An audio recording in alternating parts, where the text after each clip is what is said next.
What is going on, friends? This is Christopher with Real Talks with Christopher, where we interview real people who lead extraordinary lives. And Kayla, you are the very first woman on this podcast. Congratulations! Thank you. That's worth a goat scream right there. That's a pretty big deal. That's pretty big. I mean, how do you feel right now? I just appreciate you for having me. Yeah. Well, this is awesome because of a couple things. First off, most dudes, at least my friends, they don't like talking about Taylor Swift. So we got to talk about some Taylor Swift today. Of course. We're going to be talking about, weddings. We're going to be talking about moving to a brand new area and all of the above. So thank you so much for being on today. Having me.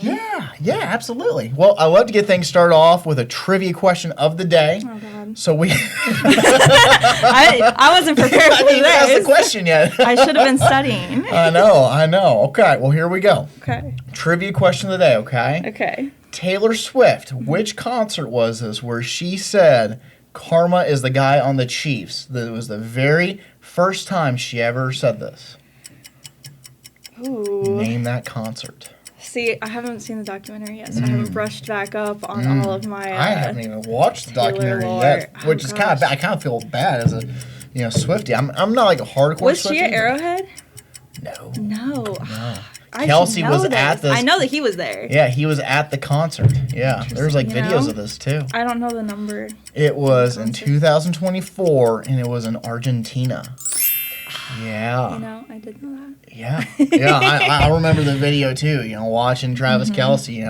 I remember freaking out. Thing, Yeah, I remember freaking out, and everybody else was excited. Yeah. So it was a big deal. Yeah. Well, let's get into this here. So when it comes to Taylor Swift, okay, I've talked with people in the past. They don't understand the concept that her albums are more than just albums; they're eras. That it's like an actual era, right? Yes. Can you explain that for our population today in terms of what an actual era is? Oh, man. It's a lot of pressure. I know. Hey, you're the liaison here between the men and the Swifties, and I'm somewhere in between. So. I mean, so every album is its own era. It has its own color to it. It has its own vibe. She has her own, style of dressing for every era. And I think that you can distinctly tell what era we're in based off of, obviously the style of the music I think kind of fluctuates. Folklore is vastly different from, Midnights and, 1989. It's like a different time in her life, To be fair, it was 2020. I feel like it was a different time in everyone's lives. So Not wrong. Yeah, but it's definitely much more... it's called folklore, so it's very folksy, very woodsy, very, poet wandering in the forest instead of, party girl in New York. Well, I'll tell you, for the people, when you ask them what their favorite era is, and they go, I listen to all of it, I kind of call bullshit on that a little bit. I'm sorry, everybody's got a favorite era, you can't just be like, I listen to every single one. There's obviously one you'll listen to more than another, We all listen to all of them. As good Swifties, Yeah. But you obviously have your favorites. But I will say, I think that your favorite era can kind of fluctuate. When fall comes, I have to listen to Folklore and Evermore. That's fair. That's just the vibes. And then when it's summertime, 1989, obviously. 1989, Life of a Showgirl is a great summer album. I can't believe she dropped it at the end of summer. I was sure, but I don't know if you heard about this, but there was some theories behind this that she named it Life of a Showgirl to get at Kanye's album, which was The Life of Pablo. I have heard that theory. Yeah. So tell us more about that a little bit. So obviously she's got beef with Kanye. I think most people know that, right? Yeah. I don't know. I could see it, but also I feel like she's moved past that whole situation. Yeah. Because now if you search up The Life of... right, The Life of Pablo. Then Taylor's the first one. Taylor's the first one that comes up. It's no, that's true. It's kind of another level of complexity and it's almost like she's trying to erase him from history over here. It's kind of crazy. If that was an intention, it worked. So. Yeah. Holy crap. Yeah. Now, in terms of Taylor Swift's impact, right? I feel like she's helped influence Sabrina Carpenter. Yes. Right? I think that's a given, right? Are there any other artists that she's kind of helped in the past that you're aware of, or I don't know. I mean, they're artists. Gracie Abrams. Oh, I know that I have never heard of her before. Really? Never. She's got some really good music. Wow. You should take a listen. Okay. Yeah. But yeah, I'm pretty sure they worked together on like writing some music for Gracie. I'm pretty sure I saw a video of them like kind of brainstorming one of her songs, and Taylor's helping her with like lyrics and stuff. So yeah, I know that she's one of them. Off the top of my head, I can't think of any others right now, but I'm sure that they are out there. Yeah. Yeah. Well, speaking of Taylor Swift, it's a love story, all these things. I want to transition to a bigger topic. You like that segue, by the way? See how it's like that was very, very smooth. Very smooth. Yeah. Thank you. I appreciate that. So you I don't know how recent is recent, but you got married, right? 2 years ago. Yeah. Wow, it's been 2 years already? 2 years. Yeah. Holy crap. November. Wow. Crazy. So I remember, watching Friends one time, and I think it was Monica who said this. You've seen Friends before, correct? Mm-hmm. Okay. Yeah. Like Monica said, like every girl dreams of being married, right? I don't know how accurate that is. Was this was your wedding day like something that you had always thought of? Or was it something where like you got married and it's like, oh, well, now I'm engaged, now I gotta plan this, I feel like you always have like the idea of it, but some people have their like, this is the dress I'm gonna wear, this is the decorations, these are the colors. I don't think I had any of that really nailed down until I started having to actually plan the wedding, and then I was like, I actually have to have a plan, and I have to pick colors and be okay with them, and I have to figure out what kind of a dress I want and actually really start brainstorming. And I go back to Pinterest, I'm like, well, what do my wedding boards look like? And wait, wedding boards? What's a wedding board? Well, you put together like all of your inspo pics for your decor and like your colors. See, this is something where as a guy I don't know. Well, but see, the problem is that my wedding board I started in like 2014, so everything on there I'm like, absolutely not. Like I'm not having bridesmaids and like So you have been planning this day since 2014. Well, not specifically this day, but like an idea of it. Yeah. Wow. Yeah, you see things that you like, but what I liked in 2014 was like mint green bridesmaids, which is very 2014. So like that wouldn't have been. That's fair. That wasn't the vibe anymore. I feel like most dudes, when it comes to like planning weddings, we think about just like what's our entrance gonna be. Like, are we gonna do like some John Cena WWE? Are we gonna do like the Ray Lewis, like the gosh. chest pull? That's what I care about. A lot of things to consider there. Yeah. I mean, you got everything from napkin colors to the color of your tie. Well, not your tie. It would be the groom's tie. Yeah, but there were a lot of things in planning a wedding where people would ask me, they're like, so what questions do you have? And I'm like, what questions do you think I should have? Because I really don't know where to start with some of these things. It's like, I wasn't thinking about, I have to pick out the color for napkins until someone was like, so by the way, we're getting the tablecloths, we're getting the napkins, what do you want to do? I'm like, oh my gosh. So there's a lot that goes into it that you don't really think about until you're there and planning it. But then, most people only plan one wedding. So it's like you have all of this. You only get it one time, right? You have all this knowledge, and then you're like, oh, I only use it once. It's okay, sure. Until I have like a daughter. Unless you get divorced. God forbid. Well, that's like, I'm a pro at this. You know what I mean? You got someone that's been like divorced 4 times. It's like professional, like at that major point, league, just become a wedding planner. You're just like hey, there you go, right? It's like, so what inspired you to get into wedding planning? Oh, I've been divorced 4 times. I kind of know how this goes. That's not a very good way to sell it. You gotta say, I've planned 4 weddings successfully. You gotta be positive. And paid for 4 weddings. That was God.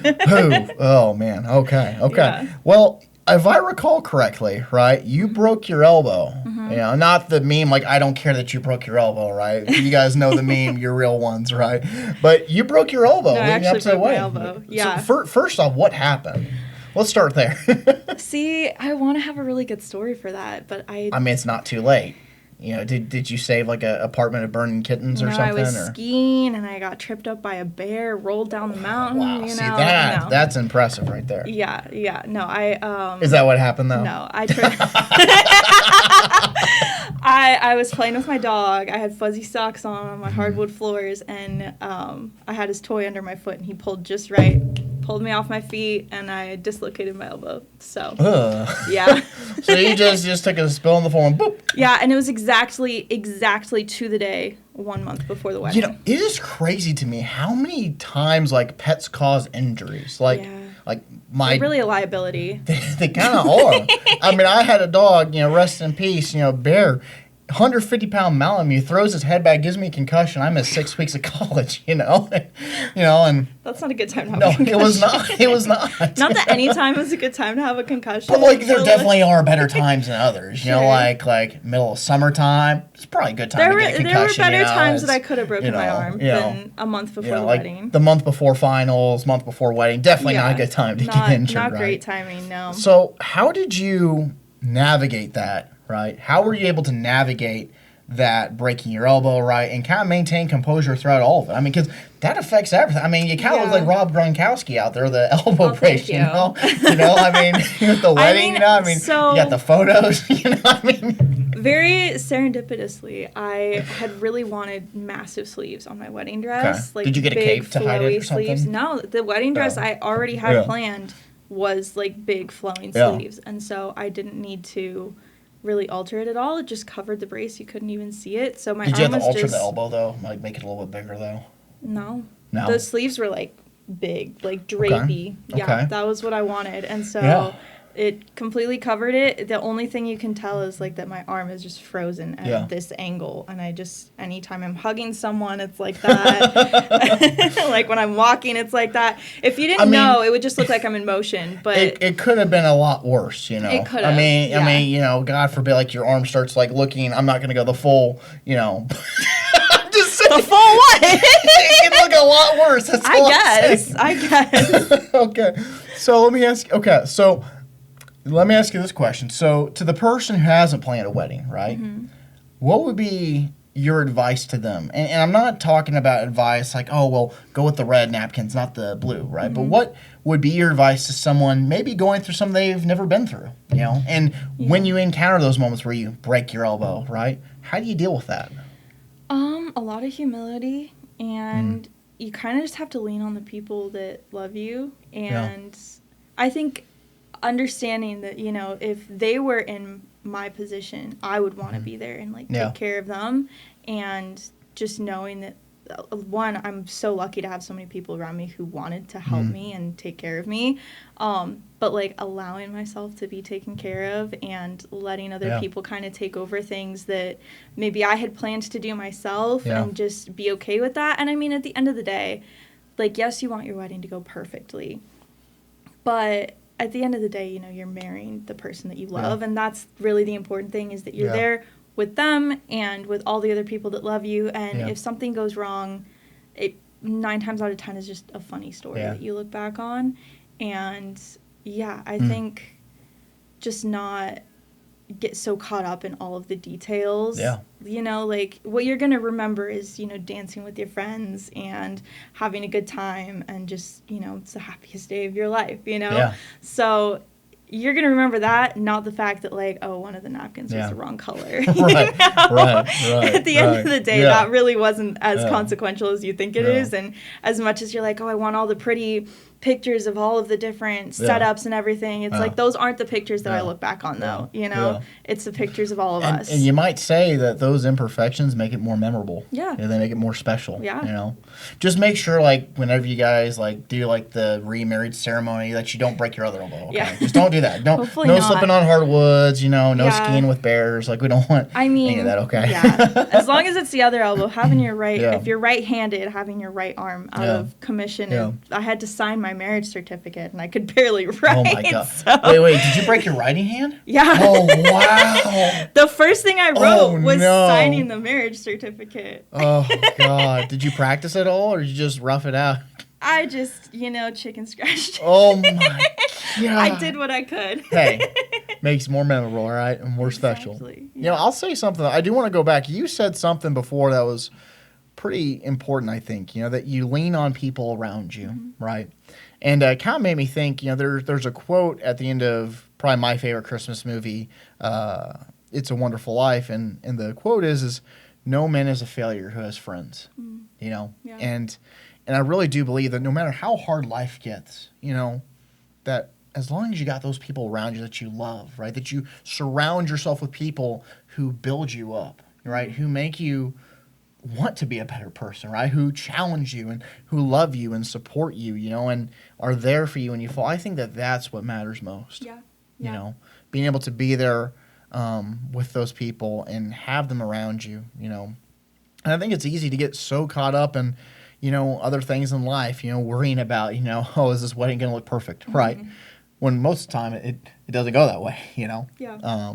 There was a quote one time I heard in Honduras. I volunteered there in a medical trip one time, and someone once told me, and it's been like one of my life mantras ever since, that life never works out the way you think it will, but life always has a way of working itself out, you know. Yeah. And I will tell you, you know, I mean, you know, you marrying, you know, one of my best friends, you know, and, you know, my brother, you know, I'm so glad it has worked out for you guys. And, you know, that's awesome. That's really awesome. Yeah.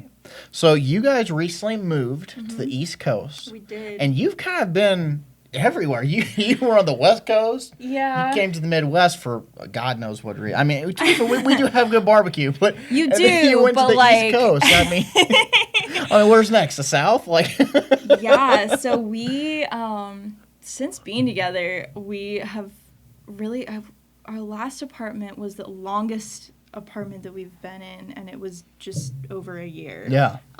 So we've really kind of bounced all over the place. We met in college. So obviously, you know, you're back and forth in the summer, you're gone, back in the winter or fall, I guess. And then my senior year of college, I studied abroad, and he went and got his master's in England. So we were not only apart, but like overseas apart. That's kind of hard. Yeah, we've done a lot of long distance, and it really teaches you to communicate really well, because that's all you can do. What would you say is the key to any long distance relationship? I think just having, it sounds so cliche, but having good communication with each other. I think just like, I don't know, you really delve into conversations that maybe you wouldn't have otherwise, because, you know, you're like going on dates, or you're seeing movies, or watching TV together. I mean, you can't really cuddle with a guy. You know? You can't really cuddle with your significant other on a sofa, you know. Yeah, so you can hug your phone, I guess. You know, like you love have you like phone, but longer conversations, I think, than you would if, you know, you're just hanging out in your apartment watching Stranger Things on the couch or whatever. You know. Yeah. So I think you really get to learn a lot about each other, a lot about yourself, like what kind of communication style do you want and do you need? Do you need a good morning text every day, or do you know, want to just text throughout the day when you think about them? Like, you kind of learn a lot about yourself and about them, and gives you an opportunity to grow on your own as well. And so it's kind of fun watching the ways that you grow and then the ways that your partner grows when you're not together, and being able to see that growth in each other is really cool. That's awesome. Yeah. You know, I'll tell you too, I feel like part of what also makes long distance relationships hard is, you know, you can't, not all the love languages are available in a way, if that makes sense. You know, I mean, because certain people express it in terms of physical touch, right? And that's not just, you know, the physical touch people think about. That's like being near a person, right? Yeah, being like able to spend time being together. able to spend time, quality time, words of affirmation, all those things. And so when you're abroad, you know, and you're away from them, you're not really able to do some of those things, you know? You know? I think that, I don't know, especially, I mean, Dante's very creative, and so he would send me like flowers and things like that, and just little things so that I knew that he was thinking of me. And then we would plan trips and like get to see each other, and it makes those times that you have together, like, you really appreciate them all the more, because it's like, okay, we only have, you know, a weekend or a couple weeks at Christmas, or, you know. You know, I think that's a big point you just made. You know, when it comes to relationships, whether it's going to grandma's house, right, or, you know, trips, you know, seeing, you know, your significant other, I think it's more apparent when you're living abroad, right, that I'm only going to see this person like 4 times this year, right? But when it comes to our own lives, right, I don't think we realize that enough. I mean, when I think about the times I go see my grandma, now I try to go see her as much as I can, you know. But a lot of people don't realize that you get less opportunities with people than you realize in life, you know? Yeah, you really have to make the most of every little moment. And I don't know, my grandparents live pretty far away from me, and even if I were still living with my parents or in Kansas City, like, they'd still be far. And so, you know, especially with people like that who, you know, you don't see very often and you really want to maximize the time that you get with them. Like, I really try to make an effort to call them or write them letters. I really like writing letters. And I think they also really appreciate that. I don't know. I think there's something about physical media. Yeah. Post elbow, can they read your letter? Yes. my hand is all better. I can write. Yeah. Hey, it's a lot it's better a valid than it question. was. It's a lot better than it was. They might open the letter, open and be like, well, I guess she loves us. They can read my letters. My little brothers cannot because I write in cursive. So. Oh, God. You know, there's a fun fact about that. So I don't know why, but when I was a kid learning cursive, the government discontinued its requirement to, like, learn it in school. So for whatever reason, my class just stopped teaching me cursive halfway through. So fun fact, I don't know, like, half of the cursive alphabet because I never learned it. I'll teach you. I never. Okay, way to go. Like, so, like, literally, like, I didn't know, like, half of the letters. Like, really? Z, good luck. Like, you tried to teach Z's a weird one. That's okay. I had no clue. Like, you know, like, Z, you know, I mean, I guess J is just a loop, you know, but I guess kind of like after K, you know, I mean, I didn't know, you know. Cursive actually comes really naturally if you just try to write all your letters without picking up your pen. The one thing so here's my question, though. Why is the letter M look like 4 of these instead of just, like, the letter M, you know? Because you're not picking up your pen. It has to connect. But you're still going 1, 2, 3, 4. Like, why not just do 1, 2, 3? Same thing with the letter N. N is an M, and M is a... Well, M is 3. A Quadra-M. N is 2. But it's because it's got the like...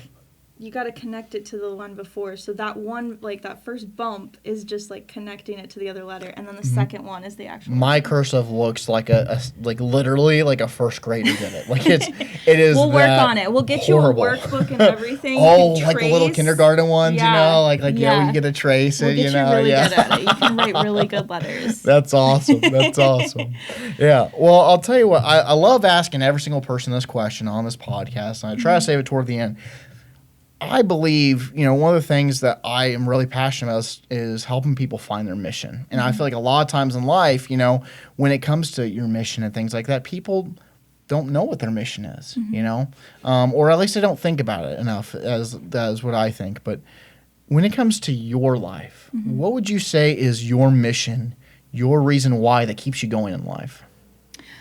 I think, honestly, like, it's not some grand, like, this is the one thing that I look to. Like, I really believe in making the most out of every day and making, you know, absorbing as much life as I can get, and then also giving back to other people and trying to make the people around me, trying to make their day better, whether that's, you know, the cashier at the grocery store actually, like, you know, pop your AirPods out and actually have a conversation with a real person, you know, or, you know, baking a little goodie for my neighbors or whatever, just trying to make people smile.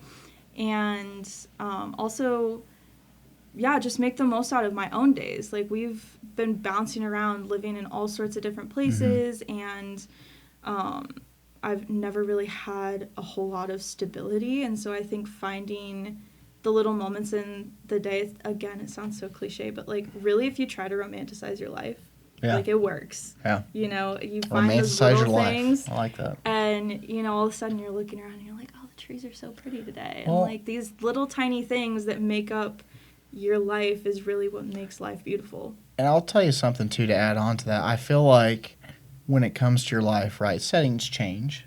Life happens, you know. You're never going to find stability necessarily where you are per se, but I think what you said before is who you're with, you know, and finding that in the people you love and the people you spend time with and the little things, right? And reaching out to, like, the community around you. I mean, you move so much, like, you have to then reestablish community in each place that you go, and that can be kind of hard and kind of scary. You have to be vulnerable all over again, but it's really worth it, and you get out of community what you put into it. You know, you really have to make an effort to, you know, reach out to people and not necessarily expect anything in return, but just want to participate, you know, and be a part of something bigger than yourself, even if that's just, you know, your neighborhood or your family or I love that.